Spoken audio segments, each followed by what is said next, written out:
Hi friends, I'm Umashankar Pandey and this is the Dr. USP channel. Welcome to another video in the Roots of Indian Knowledge series. The Jain philosophy is one of the most ancient and influential schools of Indian thought, rooted in the concepts of ahimsa, non-violence, multiple perspectives and its related concepts, syadvada and nyavad, and ethical conduct. The Jain philosophy offers new insights into the way we perceive the world and we think of life, liberation and cosmos. Let us explore Jain philosophy, roots of Indian thought in this video.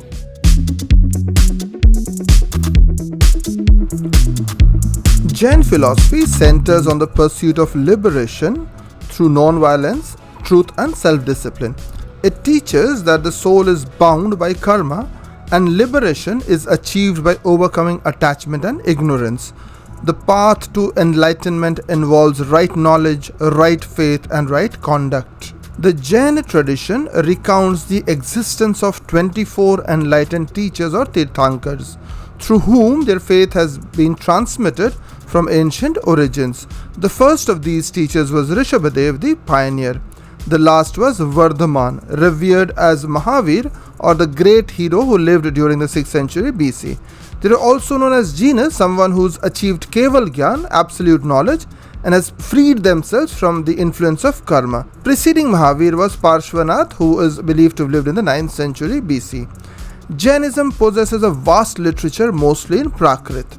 The Jain aphorisms, composed by Umaswati, also known as Umaswami, in the 3rd century CE, are collectively called the Tattvartha Adhigama Sutra, often referred to simply as the Tattvartha Sutra. Mallisen's Syadvada Manjari from the 13th century is a commentary on Hemachandra's Anya Yoga Vivachedika. Other key texts includes Haribhadra's Saddarshan Samuchaya in the 9th century current era, Kundaka Kunda Acharya's Niyamasara and Samayasara from the 2nd century CE, Prabhachandra's Pramey Kamal Martand, and Yasho Vijay's Jaina Tarka Bhasha from the 18th century current era. The Jains refuse the concept of a supreme god. They venerate the Tirthankars, the founders of their faith. These teachers were not born divine, rather they were souls in bondage. Through rigorous self-discipline and determined effort, they liberated themselves from the chains of karma, attaining a state of perfect liberation, characterized by boundless knowledge, limitless power, and pure eternal bliss. Jainism posits a dualistic ontology. Jiva, the conscious substance, where the soul or sentient beings are characterized by consciousness. The aphorism is Chetana Lakshana Jiva. A Jiva includes everything else that lacks consciousness. It is further divided into matter, time, space, motion, and rest. In Jain philosophy, the terms Jiva soul and Atman spirit can be used interchangeably, as they refer to the same entity in different states. The Jiva is the Atman in bondage, while the Atman represents the Jiva in its pure, liberated form. By its true nature, the Jiva is infinite, possessing infinite knowledge and power, but its original nature is obscured by the impurities accumulated through action. The knowledge of the Kevalin is the highest form of knowledge, free from any error. The next stage below Kevala Gyan is called Manahaparyaya or mind reading. When a person overcomes negative emotions, they reach this stage and can enter the mind of others, knowing all that they think. This idea suggests that if not for the impurities clouding our minds, every Atman would be able to know the thoughts of others. The next lower level of immediate knowledge is called Avadhi or limited knowledge. A person reaches this stage when they partially succeed in reducing the karmic impurities. However, this knowledge remains limited in scope. Mediate knowledge is categorized into two main types: Mati, which involves inference and active mental processes, and Shruti, which refers to knowledge gained through spoken words or hearing. Mati is further divided into 5 forms: perception, memory smriti, recognition samagya, understanding relational modes tarka, and syllogistic inference anuman. Immediate knowledge is directly perceived by the consciousness of the Atman. A person with perfect immediate knowledge can perceive anything in the world. However, the Atman has lost its innate omniscience due to the impurities gathered through actions that have attached to it. These karmic impurities cloud and limit the all-encompassing consciousness of the Atman, obscuring its full awareness.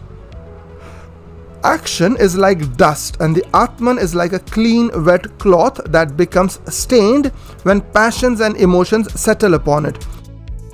Just as dust clings to a wet cloth and makes it impure, karma attaches to the Atman, causing it to lose its purity. As a result, the Atman becomes bound by karma and subject to its laws. The ultimate goal of the Atman is to free itself from the karma and regain its original state of purity. The passions that lead to bondage in Jain philosophy are anger, pride, infatuation, and greed. These are referred to as kashaya, meaning sticky substances. The type and amount of matter attracted by the soul depend on its karma, and these particles are called karma matter, karma pudgal, or simply karma. The process of karma matter flowing into the soul is known as the influx, ashrava of karma. Once the karma particles enter the Atman, it becomes bound by the laws of both the ethical and material world. This leads the Atman to develop false beliefs about itself and the world, which is the mithya darshan, forming attachments to physical matter and remaining tied to it, avirati, while losing awareness of essential truths, pramad.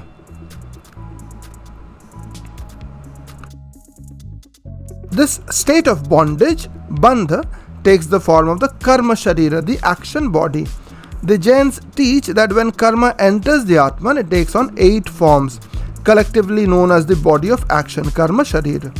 First, karma obscures the Atman's true knowledge, Gyan Avaraniya, leading to various degrees of limited knowledge. Second, it obstructs the Atman's proper perception of objects, Darshan Avaraniya, distorting direct experiences. Third, it obscures the Atman's original blissful nature, causing the experience of fleeting pleasures and pains, Vedaniya. Fourth, karma causes delusion, Mohaniya, weakening our rational faculties, stirring up passions and emotions, distorting our faith in truth and corrupting our conduct. Fifth, it determines the length of our life, Ayushya. Sixth, it shapes the physical form of our existence, our body, its health and appearance, Nama. Seventh, karma dictates our social context, family, community, nationality and race, Jati. Finally, in the 8th form, karma creates obstacles, Antaraya, that hinder the soul's progress, making it difficult to overcome bondage and preventing good actions, even when there is a desire to do so. Jains distinguish 2 types of bondage: internal or mental bondage, bhava bandha, where the soul is tied to negative thoughts, and material bondage, dravya bandha, where the soul is physically bound to matter. When someone successfully removes all actions and impurities from their Atman, they attain the state of the Kevalin, the one who is alone, and their knowledge is called Keval Gyan, knowledge of the alone. It's important to note that according to the Jains, there isn't just one Atman, there are countless Atmans, each inherently perfect, omniscient and infinite in nature. The Jains present categories that illustrate the process by which an individual comes into existence and how liberation can be achieved. The soul, jiva, the non-soul, ajiva or inanimate substance, the inflow of karmic particles, ashrava, the bondage, bandha, damming or prevention of new karmic inflow, samvara, exhaustion or removal of accumulated knowledge, nirjara, liberation, moksha. The link that connects the soul and non-soul is karma. Getting rid of karma, the first step is to stop the inflow of new karma by practicing samvara, damming. Since one cannot stop all activity, Basic actions like caring for the body are necessary. 5 types of practices are prescribed to minimize harm. The 3 jewels or Ratnatraya in Jainism are the foundations of spiritual progress. Right faith, Samyak Darshan, right knowledge, Samyak Gyan, and the right conduct, Samyak Charitra. Together they guide individuals towards liberation, ensuring correct understanding, belief and ethical living, free from attachments and harmful actions. Samyak Darshana Jnana Charitrani Moksha Margaha. The very first sutra of Tattvadikama Sutra, Uma Swami states this cardinal teaching of Jainism. Right faith, right knowledge, Samyak Jnana. Right conduct is comprised of 7 essential components. The first is Vrata. It's Mahavrata for the monks and the Anuvrata for laypersons. Vows of non-violence, ahimsa, truthfulness, satya, non-stealing, asteya, celibacy, brahmacharya, non-possession, aparigraha, samiti, careful attention to activities. This include Irya samiti, which is carefulness in walking, bhasha samiti, carefulness in speech, ishana samiti, carefulness in receiving food, adana nikshepa samiti, carefulness in handling objects, and Pratisthapan Samiti, carefulness in excretion. Gupti or restraints as the control over the mind, speech and body. Manogupti is the restraint of the mind. Vagagupti is the restraint of speech, and Kaya Gupti is the restraint of the body. Parishahajaya is the conquest of afflictions. Endurance of 22 types of hardships or afflictions without complaint or attachment are prescribed. These include hunger, thirst, cold, heat, pain, etc. Charitra, the practice of ethical behavior through following the vows or the vratas, and careful discipline, samiti. Anupreksha is the contemplation or reflection, regular contemplation on fundamental Jain teachings such as impermanence, non-attachment, and the separateness of the soul from the body. Pratyakhyana, renunciation, the gradual renunciation of worldly pleasures and attachment to prepare the soul for ultimate liberation. One should then strive for the eradication, nirjara, of the already accumulated actions, karma, through penance. Bondage of soul is its association with matter. Liberation must mean the complete dissociation of the soul from matter. This can be attained by stopping the influx of new matter into the soul, which is samvara, as well as by complete elimination of the matter with which the soul has become already mingled, nirjara. The Jains practice extreme austerities to cultivate complete detachment from the physical body.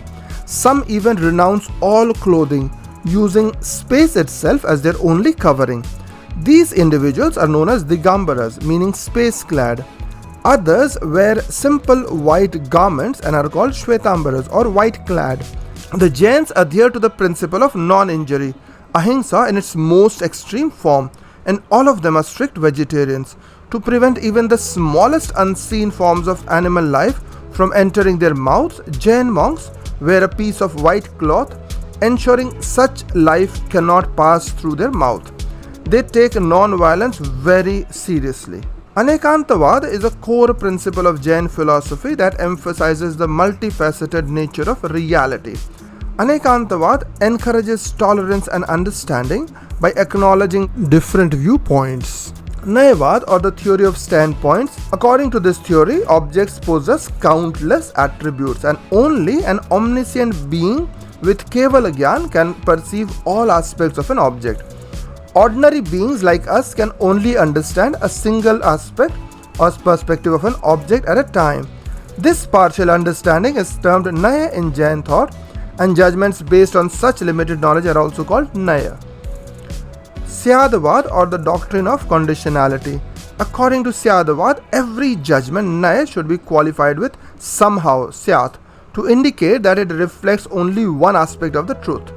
This reminds us of the judgment's limitations and acknowledges other possible valid perspectives. Syadvada encourages accepting multiple viewpoints, recognizing that each interpretation offers a unique and valid understanding of the universe.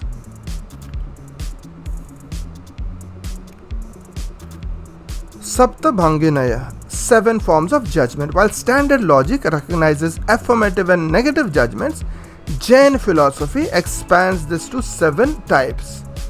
An object can be described affirmatively by its true qualities or negatively by denying qualities it lacks. Each judgment is qualified with somehow or syat to emphasize its conditional nature, reminding us that all statements are true only from a specific perspective. And these are somehow S is P, syat asti, somehow S is not P, syat nasti, somehow S is P and is also not P, syat asti cha, nasti cha. Somehow S is indescribable, syat avaktavyam. Somehow S is P and is also indescribable, syat asti cha avaktavyam cha. Somehow S is not P and is also indescribable, syat nasti cha avaktavyam cha. Somehow S is P and is also not P and is also indescribable.